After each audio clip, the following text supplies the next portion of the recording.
Hello, everyone. Welcome to DigiCap. How is the pandemic shaping our digital future? We are almost at the end of this online-only Congress. Geraldine de Bastion, my moderating colleague, and I have been here on and off in the past good 2 weeks. There's another event tomorrow. Oh, it's the second to last event tonight, actually, here on the premises of Friedrich Ebert Stiftung in Berlin. As always, please take part into this conversation. You have the chance to do that on Twitter under the hashtag DigiCap. We'll get your question once we're into this conversation, about 45 minutes or so, as always. In our series of interviews here, that's the format we're doing tonight. We've talked about data surveillance with Shoshana Zuboff, about the public good and the digital infrastructures with Tilman Santarius and Philipp Stab. We've also talked about policy a lot with Saskia Esken of the SPD, about the digital medical sector with Bart de Witte. On the week ago, I've had a conversation with Matthew Taylor of the RSA in London about the idea of good work in and after the pandemic. And I think that a lot of those topics actually tie into this conversation, this sort of closing conversation we're having tonight with Francesca Bria, which is called Rocketing into the Future. What opportunities does crisis policy offer for a fair and sustainable economy in the wake of COVID-19? Before I will introduce you properly to Francesca, we would like to show you a prominent welcome address, actually, for tonight's session. It is by Olaf Scholz, the Minister of Finance and Vice Chancellor here in Germany. The original German version of this title, Mit Wumms in die Zukunft, Rocketing into the Future, actually goes back to him, I think. The video is going to be in German. There's translation if you need it. It's just under 4 minutes. Please stay with us. Now, Olaf Scholz. Ladies and gentlemen, participants, Francesca Bria, Ms. de Bastion, Mr. Miller, I'm very pleased to welcome you here to another event under the Digital Capitalism Congress, which in these times almost goes without saying is happening online. In the past few months of the pandemic, we have seen that shortcomings in the digital transformation have an impact specifically on the lives of the citizens. But for example, when digital classes cannot take place for children, because they don't have enough equipment. At the same time, digitalization and digital tools, however, can enable us to master the challenges of our society. This is shown by the Corona app and also other digital tools, which made it possible for many employees to work from home during the COVID-19 pandemic. Right now, we're busy with the acute phase of the pandemic and its impacts, but it is still now the time to set the course for digital transformation. Digitization, for me, does not mean to do everything differently, because social partnerships and labor rights and equal opportunities and the protection of privacy are also in Corona times the central pillars of our society and economy. It is about using technological innovations to do things better. We want the digital transformation and shape it into a progressive system and foster the development in our country. And this is why in our stimulus package we have 2 billion euros that we want to earmark for artificial intelligence and digital transformation. Also the Corona virus program of the EU, which provides 750 billion euros. It has the digitization as its core. So I would like to give you 3 bullet points for the future. If we don't want to become independent from companies in China or the Silicon Valley, then we need to do everything that we can that's in Germany and also in Europe.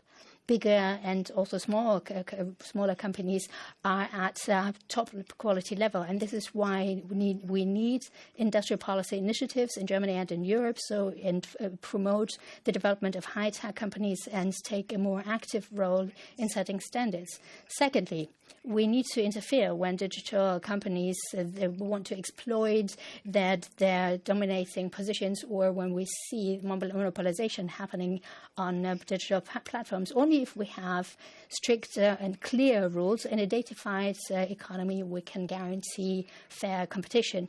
And these rules need to set clear limits as well, so that the data sovereignty of the citizens can be strengthened. My third point, Germany also in the digital transformation needs to remain an attractive country, and digital business models and data-based value chains are changing almost all economic sectors. We need the appropriate framework conditions so that our companies, especially the SMEs, can prove their worth in a new economic system so that prosperity and wealth will remain here. In the upcoming interview with Francesca Bria, so we're going to talk about these connections as well. So last year, during the Republica event, I had the opportunity to talk to Francesca Bria about a progressive economic and social system in digital transformation, and I fondly remember this conversation, and I wish you all the success for your conference and a lot of information. Thank you very much. Thank you so much, Olaf Scholz. What is to be done in the wake of COVID-19 to secure a sustainable economy for small and medium players too? As the Minister of Finance said, that is one of the points today's guest will explore on. Francesca Bria is a recurring guest at DigiCap. I think she's here for the third time, actually. Her expertise on all things digital and beyond is vast, and it is almost impossible to cite all of her credentials. Plus, we want to get going here. We're going to let her do most of the talking. Nowadays, Francesca is president of the Italian Innovation Fund. We will talk about that in a bit more detail in a minute. She's also honorary professor of technology and innovation policy at University College in London. She's part of many working groups and advisory boards on a national as well as an international and European level. I'm sure a good part of our viewers and hopefully commentators in a minute know her work as representative and coordinator of the Decode project, an experimental project for regaining control of our data. In the city of Barcelona, she put some of that knowledge and technology into practice when citizens got to vote on housing and transport on municipal platforms, among other things. And her critique of the concept of the smart city and how this ties in with larger scale problems of economic recovery will also play a role in this conversation to come. And I'm looking very much forward to this. Welcome to DigiCap, Francesca. Thank you for being with us. Hi, it's great to be with you, even if in a digital version this time. Yeah, I'll hope we can repeat that in a physical way one of these days. Francesca, the National Innovation Fund, I was already pointing toward that a little bit in my introduction, which you preside, primarily invests in equity. We talked about that. It seeks to help startups and SMEs, small and medium enterprises, that are vital to Italy in so-called strategic industries. And I quote here a little bit to give people a sense of what strategic industries mean, and in Italian context here. Deep tech, AI, blockchain, new materials, space, healthcare, eco-industries, agri-tech, mobility, fintech, and design, as long as it's made in Italy. Some of those funds address early business stages.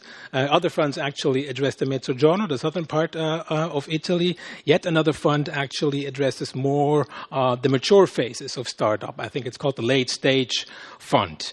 Now, in this crisis we're in, do you see a shift in priorities there? Would you rather increase work with an already powerful and very promising company, or on the contrary, help out the small and sort of weaker firms at the moment? Is there a shift actually going on because of this crisis? What would you think? Yes, absolutely. Well, first of all, I think that the big challenge that we're facing is that not only we have to face this huge healthcare, economic and social crisis, but we also have to give a direction to a future of Europe and Italy that we want, of course, greener, more just and more digital.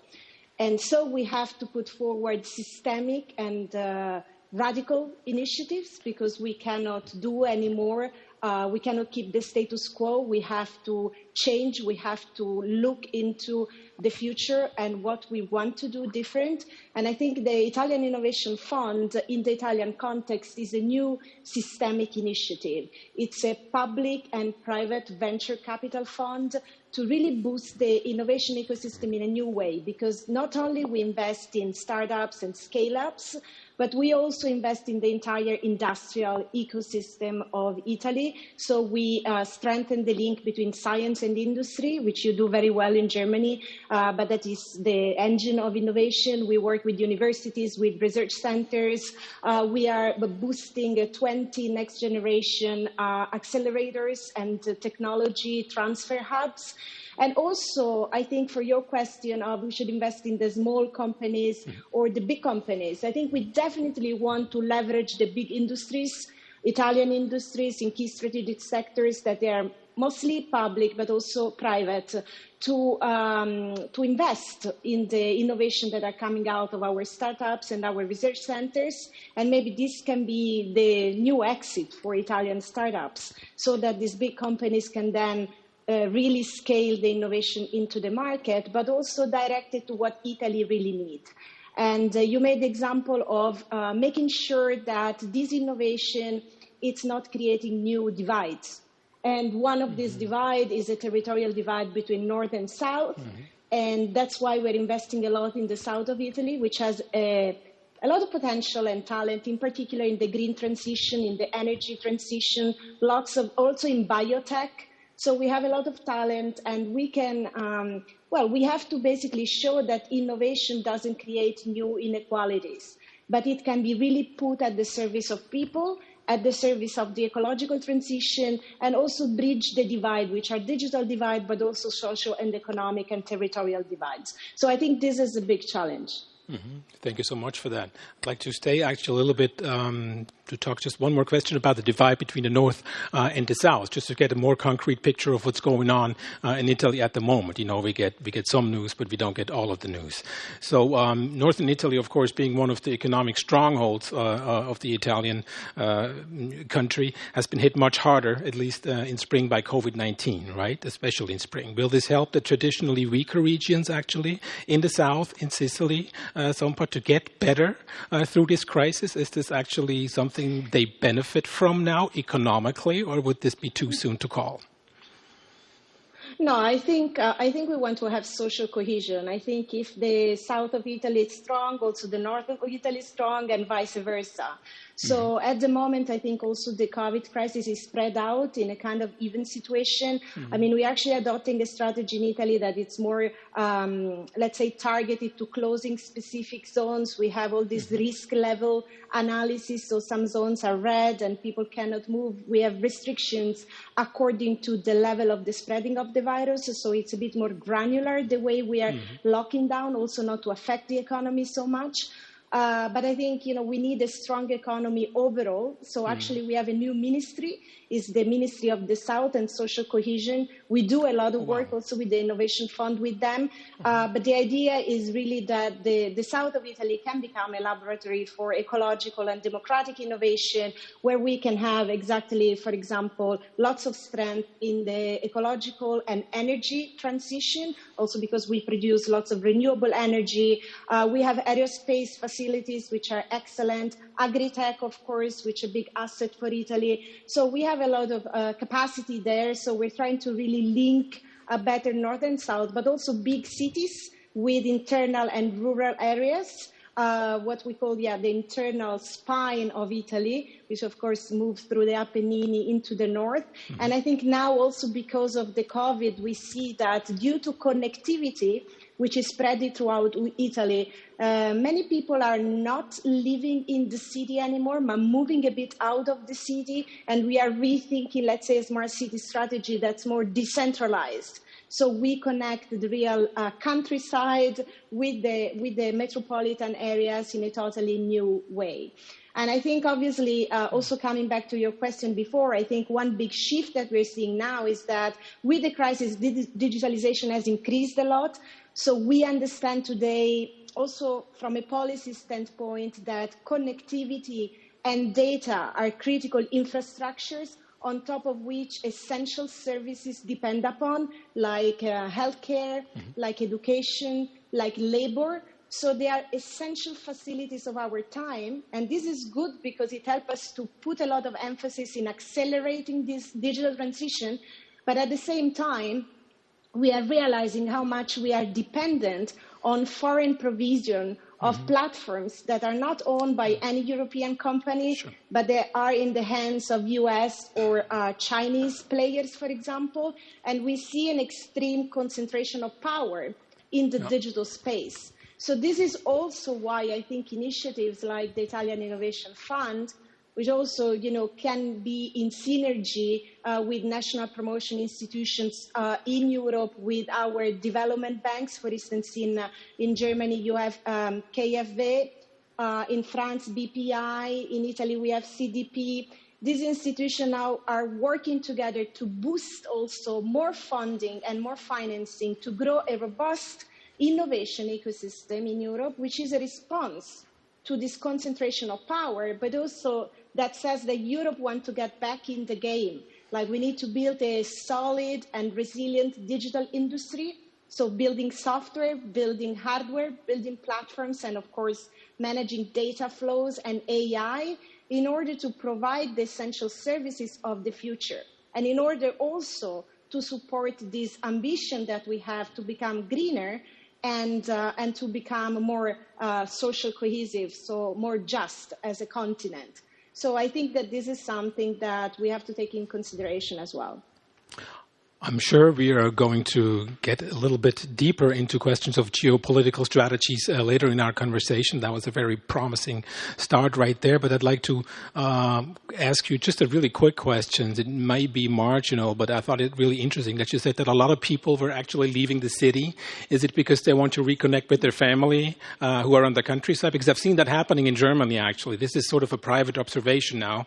I've seen this happening in my bubble, so to speak, that many young people are returning to their families that are not necessarily living in the city and so forth. Is this what you mean, actually? Is that why people are leaving the city? This is one thing, but obviously the other issue is that we cannot have density at the moment. We need to respect social distancing, and also lots of things are closed, like restaurants, like touristic businesses, like cultural activities and so on, and also because we have smart working. So people are working remotely, they're working from home, so they don't need to be in the city. And actually we are managing public transportation systems so that we restrict how you can use public transportation system.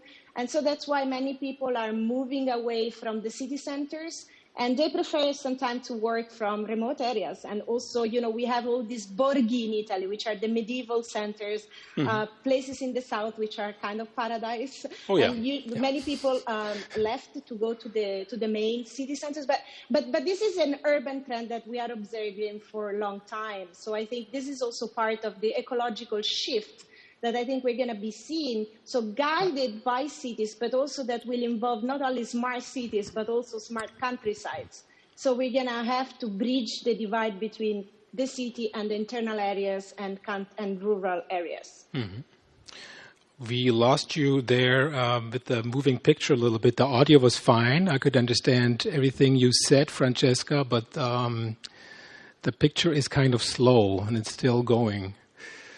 Can you hear me fine, Francesca? Is the audio connection fine? I can hear you. Okay. Well, we'll just continue. Yes. It's not really synchronous with the picture right now, but we'll continue with the audio, I guess, in this case. Let us talk about, stimulus packages and the post-pandemic outlook. Olaf Scholz mentioned that too, about economic recovery post-COVID-19 on a European level. How stimulus plans lead to meaningful transformation when it comes to economic resilience and sustainability, which is one of the main topics tonight, right? First, we had this 750 billion economic stimulus plan by the EU, 500 of which I think is in grants, plus the national recovery plans, of course. That was in early summer. Now in November, we've just seen an even larger plan, the largest plan ever in the EU here, and I'd like to quote what it actually consists of. It says the the European Union's long-term budget, coupled with the Next Generation EU initiative, which is a temporary instrument designed to boost the recovery, will be the largest stimulus package ever financed through the European Union budget. A total of 1.8 trillion will help rebuild the post-COVID-19 Europe. It will be a greener, more digital, and more resilient Europe. That's all what we're hoping for, right? Unquote, of course. Can you give us your take, actually, on where that kind of money is but a quick fix, maybe, and where you see investments in future resilience and sustainability that are prone to work, that are likely to be successful in the future? Can you give us an outlook on that, Francesca? Yes, I hope you solved the image, but I see maybe not. I mean, I go on. Yes? Please go on just with the audio. We don't know what to do with the image right now. The image is from before, but the audio is fine. So. Okay. So, well, I actually see that we have in Europe a pretty historical and possibly structural change with these programs. I think, first of all, we were not only rescuing the economy, as I said also at the very beginning, but able to create a post-pandemic direction for the economy that is consistent with our vision to have a greener recovery. And I think this could be a major turning point, because beyond the stimulus program that you mentioned, which is maybe the liquidity or the credit program for SMEs, for example, supported throughout Europe, or the SURE program, which I think it's, the labor allowance scheme with over 100 billion as social bonds, which I think is a pretty innovative and also very helpful program. I think the big deal is that we have a Next Generation EU, the 750 billion with 390 billion in grants, which is really funded as EU sovereign debt. I mean, this is the first time that this happens. This means that the EU is having a fiscal capacity. So we're going to fund it with Euro bonds. We have a fiscal capacity never had before. And so we have this capacity that is well designed and well targeted with a vision for the future. I find this very important and historical. And of course, this will mean that we will have to repay back this money in 7 years. And this means for us that we will have to get our own resources, our own capacity as Europeans, which means probably do some pretty radical shift as in terms of EU progressive taxation, or a carbon tax, a digital tax, or a wealth tax, the corporate minimum tax that we are discussing at OECD level, or even funding financial transaction tax. And this will give the capacity to Europe, like its own fiscal capacity, to then fund our program, like the Green Deal, and modernize our economy, invest in healthcare, invest in education. So I think this is transformative. And that's what we have to basically execute when it comes to the member states together as Europe. If we are not together, we are not going to win the 21st century struggle here, which is also about taking back our sovereignty, which is, of course, a technological sovereignty that means also a political and an economic sovereignty. But I also want to say that when it comes to the digital transition, which, of course, I look very much into detail, I think that also there, the EU is setting out a very ambitious vision with political willingness that we have to recognize, because we have a new toolbox that on one side has a regulatory framework that maybe we're going to discuss later, with some pillars which I think can shift the global digital economy as we know it. Then we have an ambitious common financing. We have trade and competition rules that are going to have to be shifted. And then we have an industrial strategy, which I think with industrial strategic projects and alliances, which I think it's the real missing part. Because I've been saying it also in the past, that for me it is clear, also given the new geopolitical dimension, that Europe cannot anymore be just seen as a big super regulator, as a regulatory superpower of the digital age. We need to be competing also as an economic power through our technological innovation and to our digital capacity. And so we need a pan-European fiscal policy. We do not have it now. We do not have the equivalent of the agricultural common framework for the industry. We do not have a European fiscal policy with our common financing, our strategies, our rules, and also our know-how, our organizational strategic know-how on how to do it. And so I think that this will be, how to compete in the value chain of the future and how to do it on our own terms.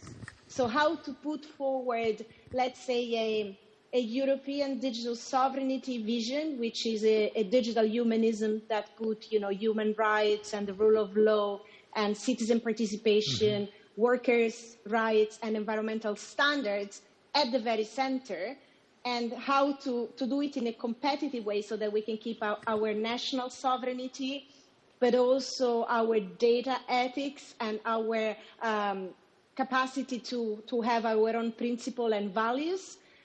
But how we can then, set the standards that will enable us to become leaders again in this space. I think this is the most exciting part for me, and this is what we have to show that we can actually do it.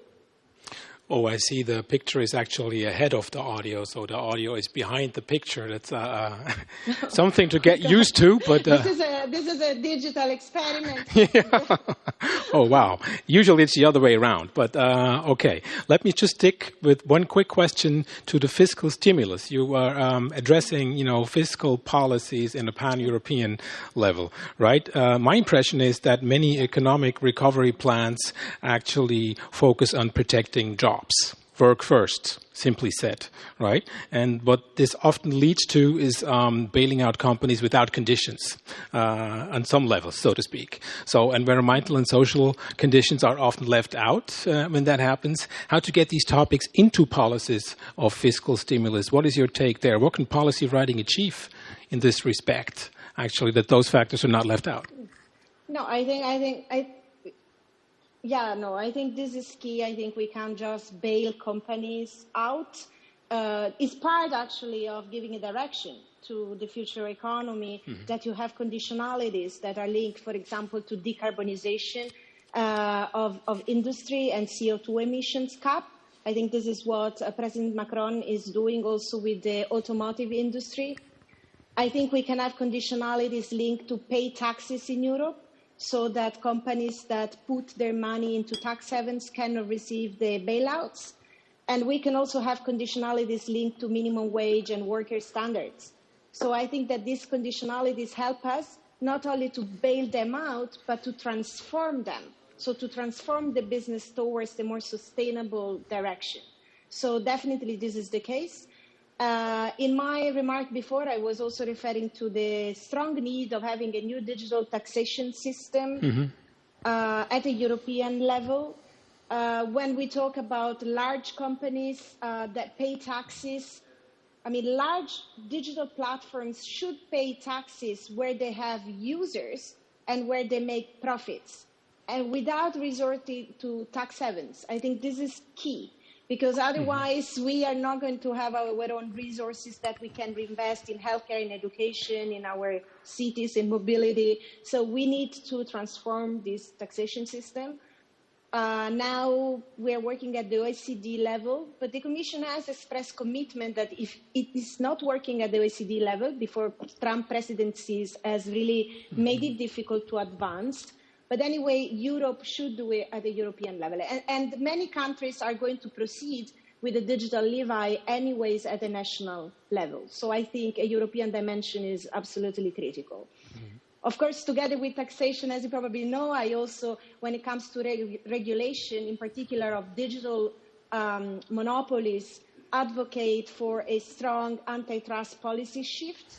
So I don't know if you want to discuss this now, but I think this kind of things should be seen as a holistic kind of reforms if we want to move forward to really take more political control over unprecedented corporate monopoly power. I think we should be concerned as policymakers to see such industrial concentration of power, which is also a social concentration of power, which is unprecedented in history.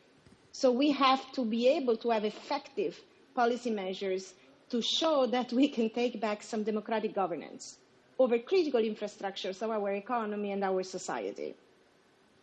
Okay, thanks a lot. Yeah, we can talk about digital regulatory measures actually now and skip a few questions.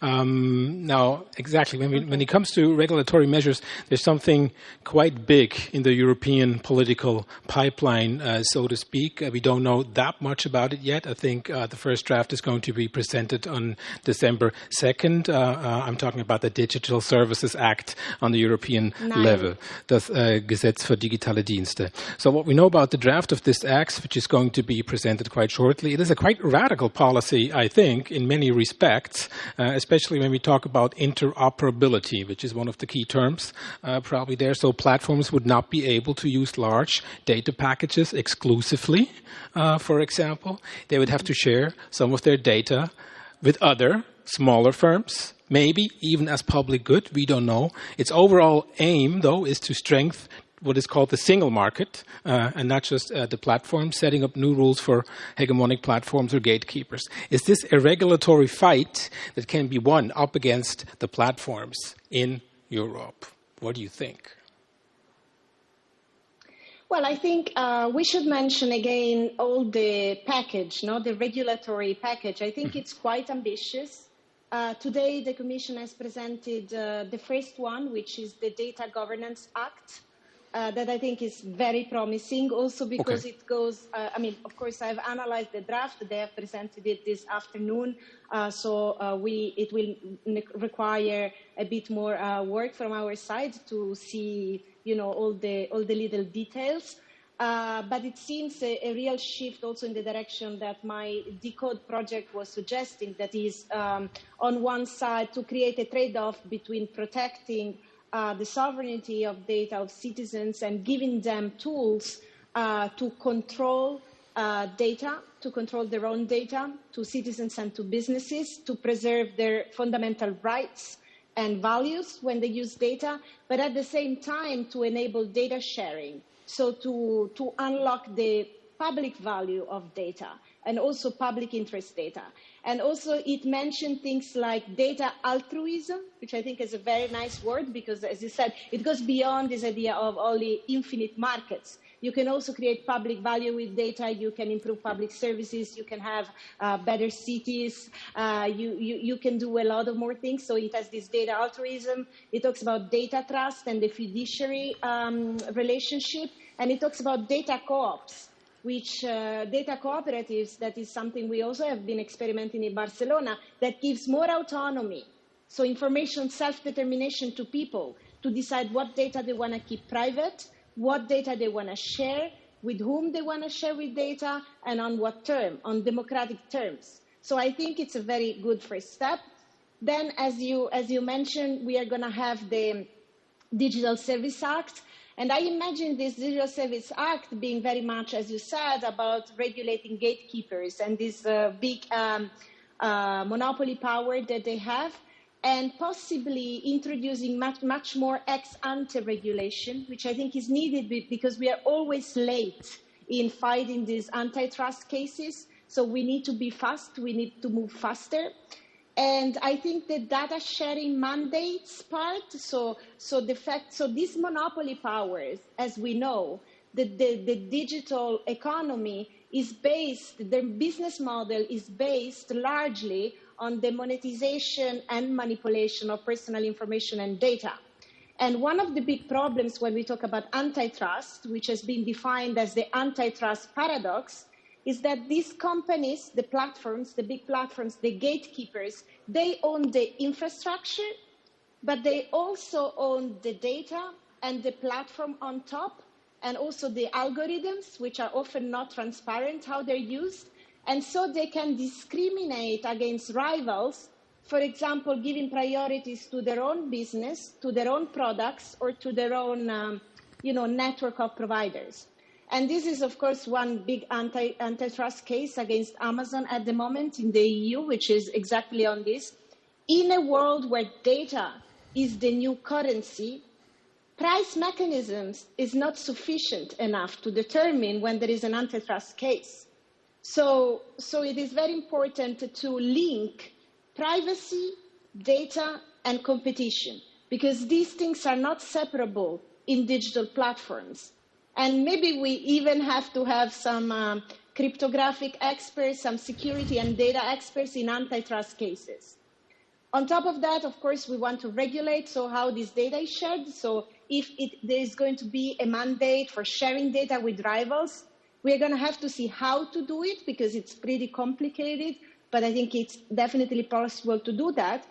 And then another step would be recognizing public interest data, which now it is in a French regulation where, for instance, the competition authorities have mandated that big platforms have to share what it is defined as public interest data, data which serve a public purpose. And this is also very important, because then we can use that data for education, for transportation, for improving our cities, and so on. And also in that case, of course, these are norms that are going to they're going to be lobbied against. So we're going to have to defend it as we have defended the GDPR, which is the General Data Protection Regulation, that I think is the most advanced juridical framework that we have in the world, and the de facto e-privacy standard that we have globally, that really talks about collective rights to data. So I think we have to understand that Europe has a very strong legislation here that says that data is our fundamental constitutional right. And this is something very strong that we need to be able to enforce. And I think then I get to the important part, is how you enforce these regulations. I think this is very important, because we are seeing with the GDPR that sometimes the way it is enforced, it's not brilliant. There are lots of cases where people report that the GDPR has been violated, but there are very few follow-ups in legal terms. And so I think one way to enforce it is going to be to encode those rules directly in the technology. For instance, as I've done in the Decode project, using decentralized and privacy-enhancing technology with the highest cryptographic standards, give us, as people, as citizens, as users, the security that our rights can be enforced using those kind of technologies. So this is one way to enforce norms directly into the technology itself. And just to end with the packages, because there is also going to be the Digital Market Act, as you said, and then we're going to have also a Data Act. I think this is also going to be presented by the end of the year, probably on the 9th of December or later on, where there is going to be defined the question of data portability, data interoperability, IPR rights over data, and also the transparency of algorithms, which I think is another very key issue, because algorithms need to be audited. In particular, how automated decision processes are working in the public sector, but not only. We have seen biases when it comes to racial profiling, to facial recognition technologies, gender biases, socioeconomic biases, all kinds of problems, discrimination. If we do not understand, if the algorithms are not explicable, they're not clear how they're used and how they impact our right, for instance, to have a mortgage, our right to apply for a public service, our right to have basically access to our fundamental services in a digital age. So this is also going to be very important. So I invite us to look at the entire package as one holistic regulatory step forward coming from the Commission. And I think, they look pretty ambitious, and I think we're moving in the right direction. But as I said before, I think regulation is not going to be enough. Europe is going to have the courage, the political courage, to put forward a very ambitious strategy when it comes to industrial policy, and common investments to create our own digital infrastructures, our own digital industry, in particular because the challenges we're facing, and in premise climate change and the decarbonization of our industrial sector that goes with it, but also healthcare that needs to be more robust and more resilient, and then the digital, let's say, strategic autonomy in the digital space, which is our digital sovereignty in the global supremacy race that we see between US and China in who is going to control the future of artificial intelligence, next generation microprocessors and chips, quantum computing. I mean, these are disruptive technologies, 5G and so on. They are going to change all sectors in society, and they're going to determine the new global value chains. And I think that that is where, if we do not compete at a global economic level and at an industrial level, we are not also going to be able to set standards and rules.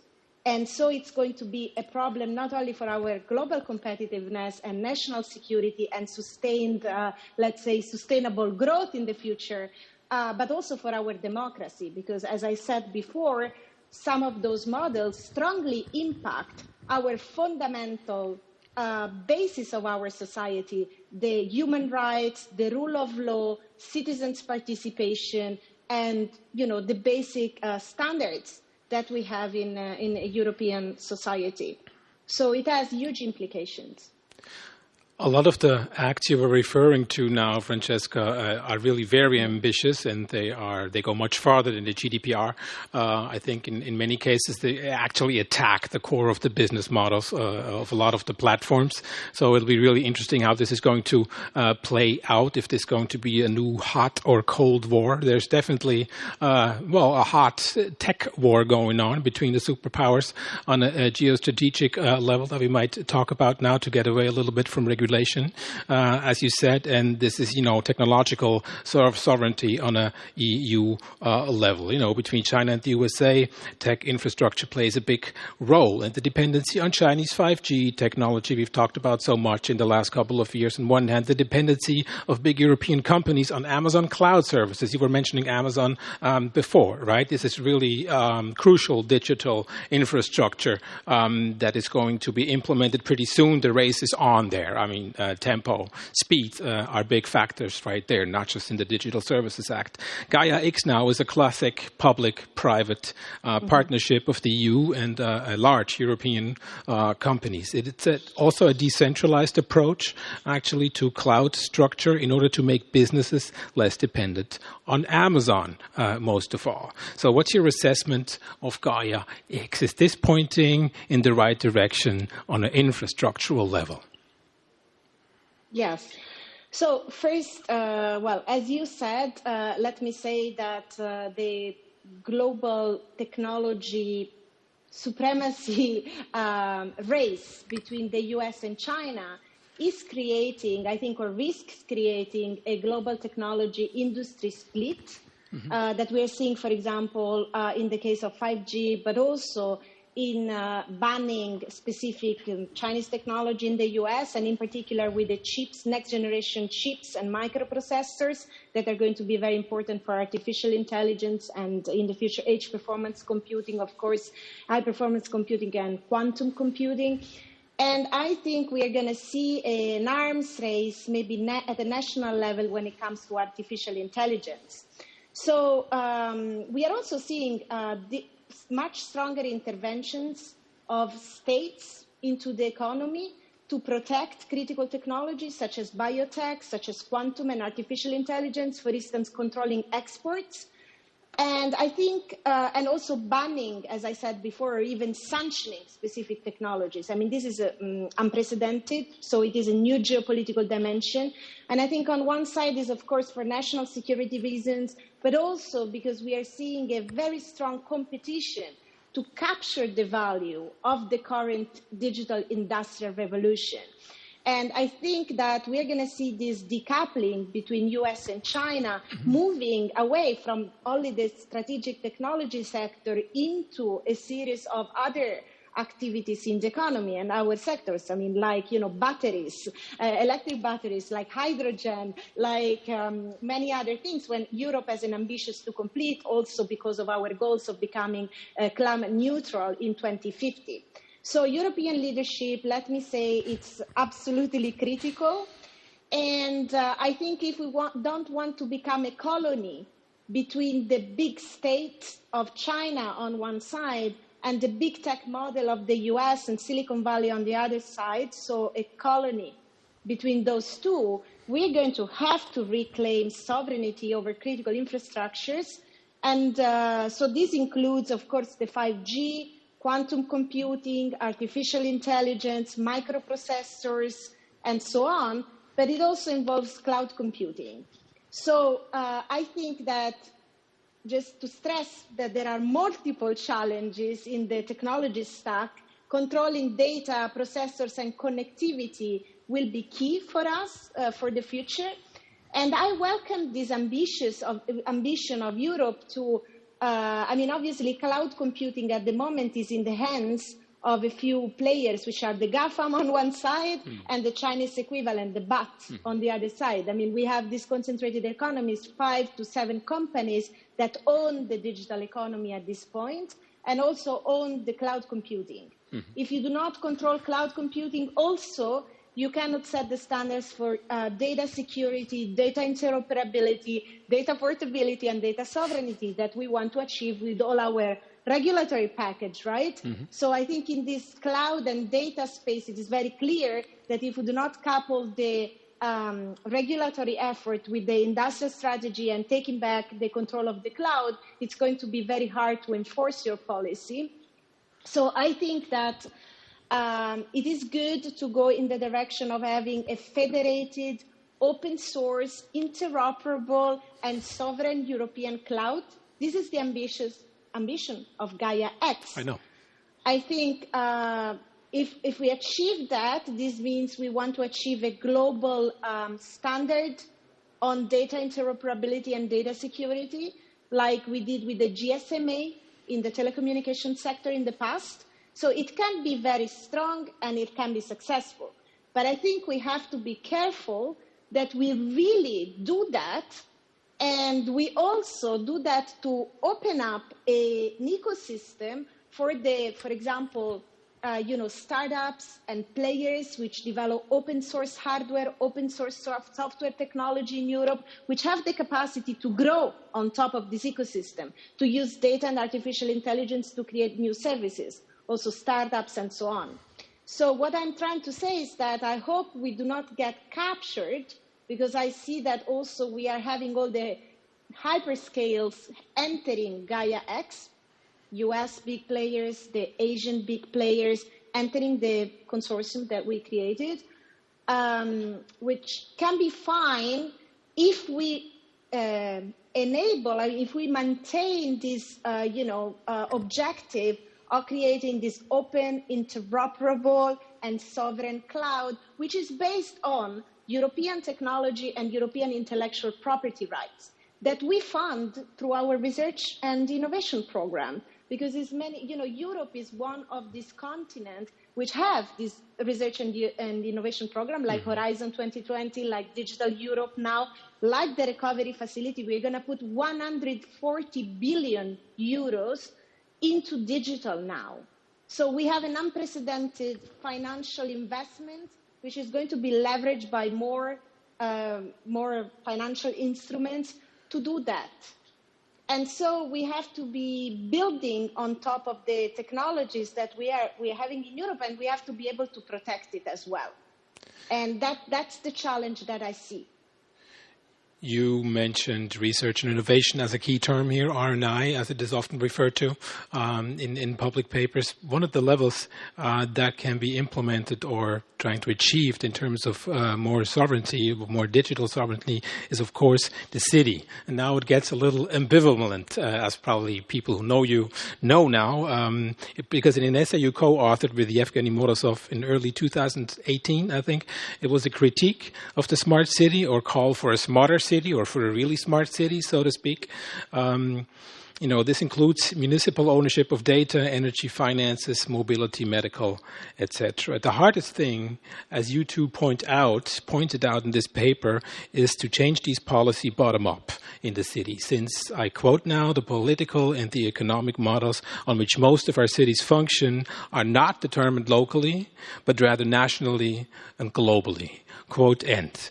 Now, however, your work in Barcelona did change some things on a local level, so to speak. I was referring to that in the intro a little bit, when citizens got to vote on really crucial issues on municipal platforms. I'm also thinking about certain municipal reactions to Uber or Airbnb, what Airbnb had to face in Berlin, for example. Berlin is not very much in the forefront of those subjects, but it had a justified reaction, I think, towards Airbnb. But now, drawing from your recent advisory work for a new think tank in Hamburg, it's called the New Institute. What are examples where cities can take action on their own, actually, from the ground up, and do not have to be interlocked from the beginning with national or even international initiatives or programs? Can you give us a little bit of insight to your work in Hamburg there? Yes. Thanks for the question. So I think, first of all, let me just say that I think it's very important to link what we just talked about with the question of bottom-up power and citizens' power and the capacity of cities from the ground up to build this model for digital democracy, for a big democracy, as I called it, as an alternative to the big state, the big tech, as a European model that can be experimented and scaled in cities. So I think that if we think that in relation also with what's happening at the European level, what's happening at the national level, of course, this has more power because it shows that all the experiments that cities are running, cities are at the forefront, on one side on the kind of sustainable democratic use of technology, on data sovereignty, on citizens' participation, but they're also at the forefront of net zero strategy and the ecological transition.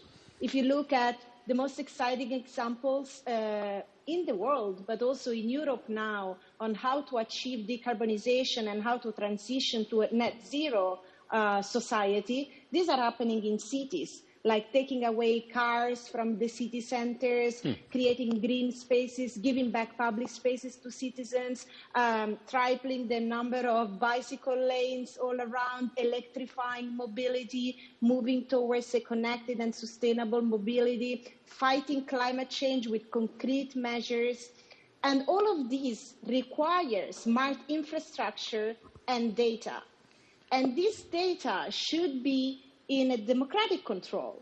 So this data really in cities should be experimented and seen as a public infrastructure, as electricity, as the water, as the air we breathe, because it is a meta utility that is absolutely essential to take better decisions, to measure the impact of our policies, and to create innovative services with value which stays locally, of course, and can also compete because data is also seen as a regulation, for instance, when you have to regulate Airbnb or Uber or the big platforms.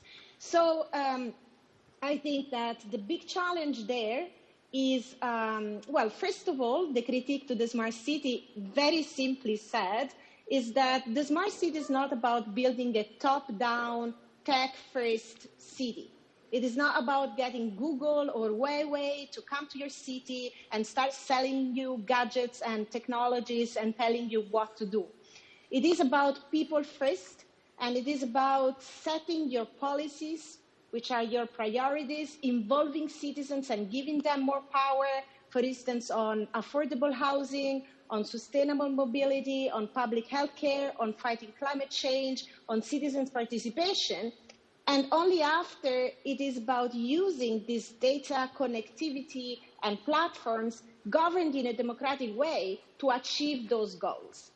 And then in Hamburg, because Hamburg is a very fascinating place, I mean, it's a city where there is a lot of talent, there is a good track record in terms of transparency policy, citizen participation, and also super advanced when it comes to data.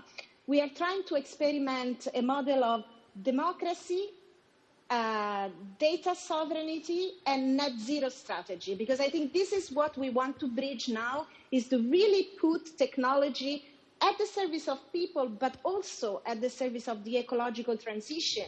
Because we need, for example, a live map of CO2 emission. We need to see how much energy we are consuming in public buildings and shift to renewable energy systems with decentralized electrical grids. We need to see how, we want to share data about energy consumptions, for instance. So there are a lot of ecological and green transformation that needs a very smart approach to data, but also this radical democratization of data that is really treated as a common good, as a public infrastructure, and can foster more innovation and more partnerships. So now we are bringing all the knowledge that, I had when I was the CTO of Barcelona, but also an advisor to the UN, to smart cities. So I helped them to shape a global program and so on, working with a lot of other cities around, and try to make Hamburg a kind of capital for this sustainable digitization that Europe badly needs. And I think it looks very exciting at the moment. Thank you, Francesca. I think one of the misconceptions probably of just the term smart cities might have been that people associate it automatically with cheaper and faster tech, right? So that this is probably just a tool to actually achieve more bottom-up democracy.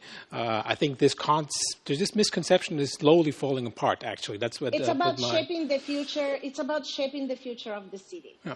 It's not about tech first, and it's not about the technology solutionism. Technological solutionism is the paradigm of our times. So if you want to solve a problem, just click here, build an app. This is a mindset. We have to move away that mindset. And it is also really about building a smart bureaucracy.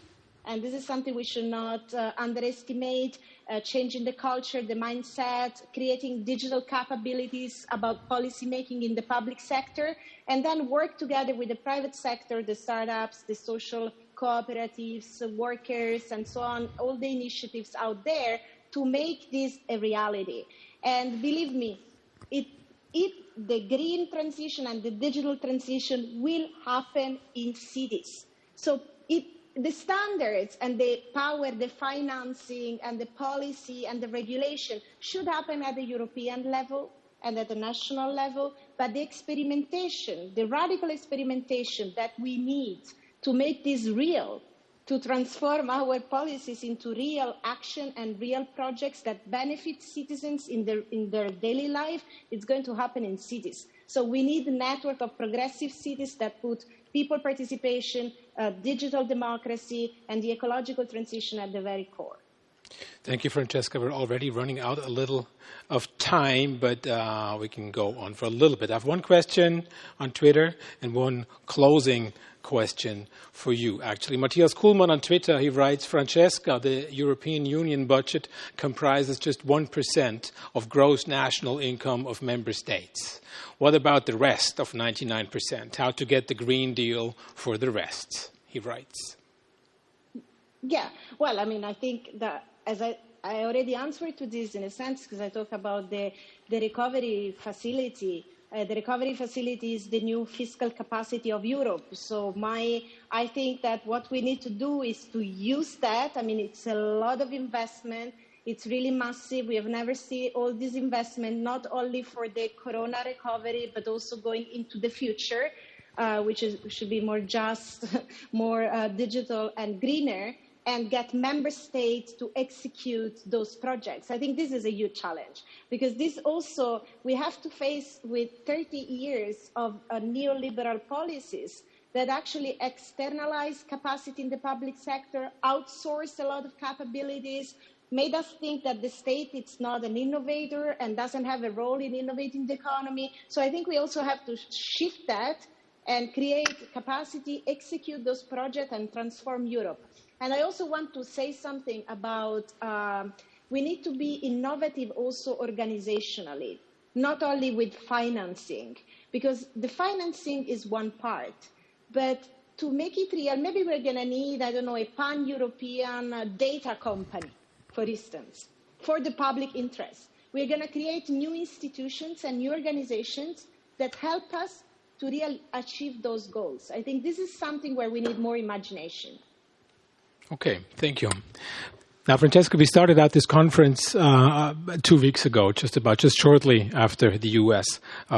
Election. And this is a kind of a subjective question now. In the midst of fears of extreme public polarization, we face not only in the U.S., of course, but in the EU as well. Sometimes we forgot about that when all we did was watching CNN, probably.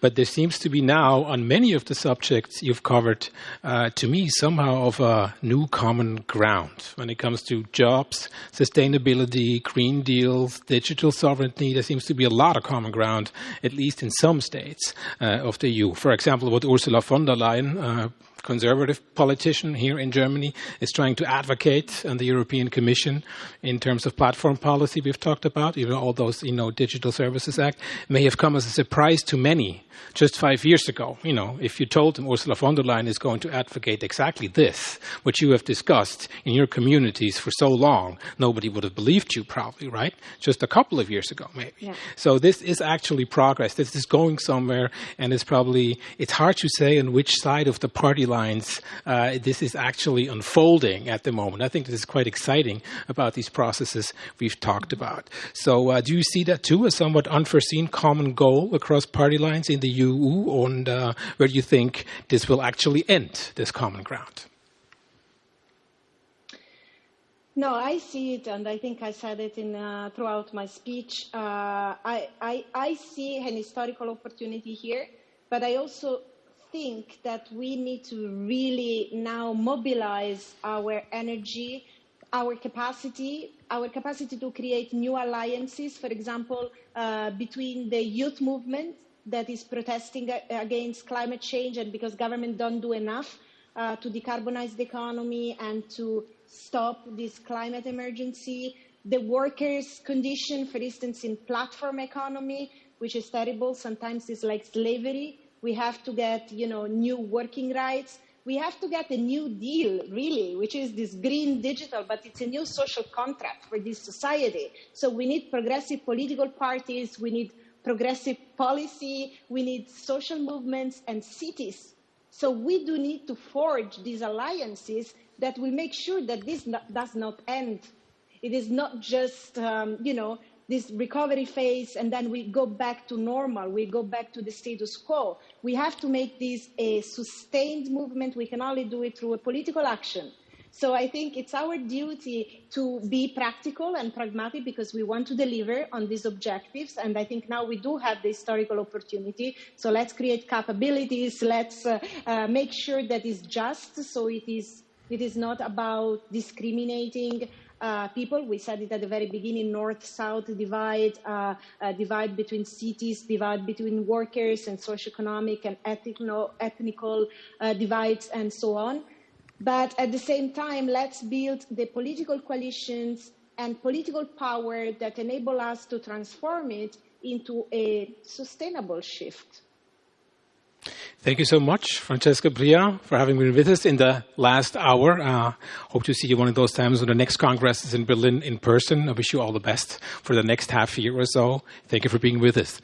Bye-bye from Berlin. Yeah, thank you very much. It's been a pleasure.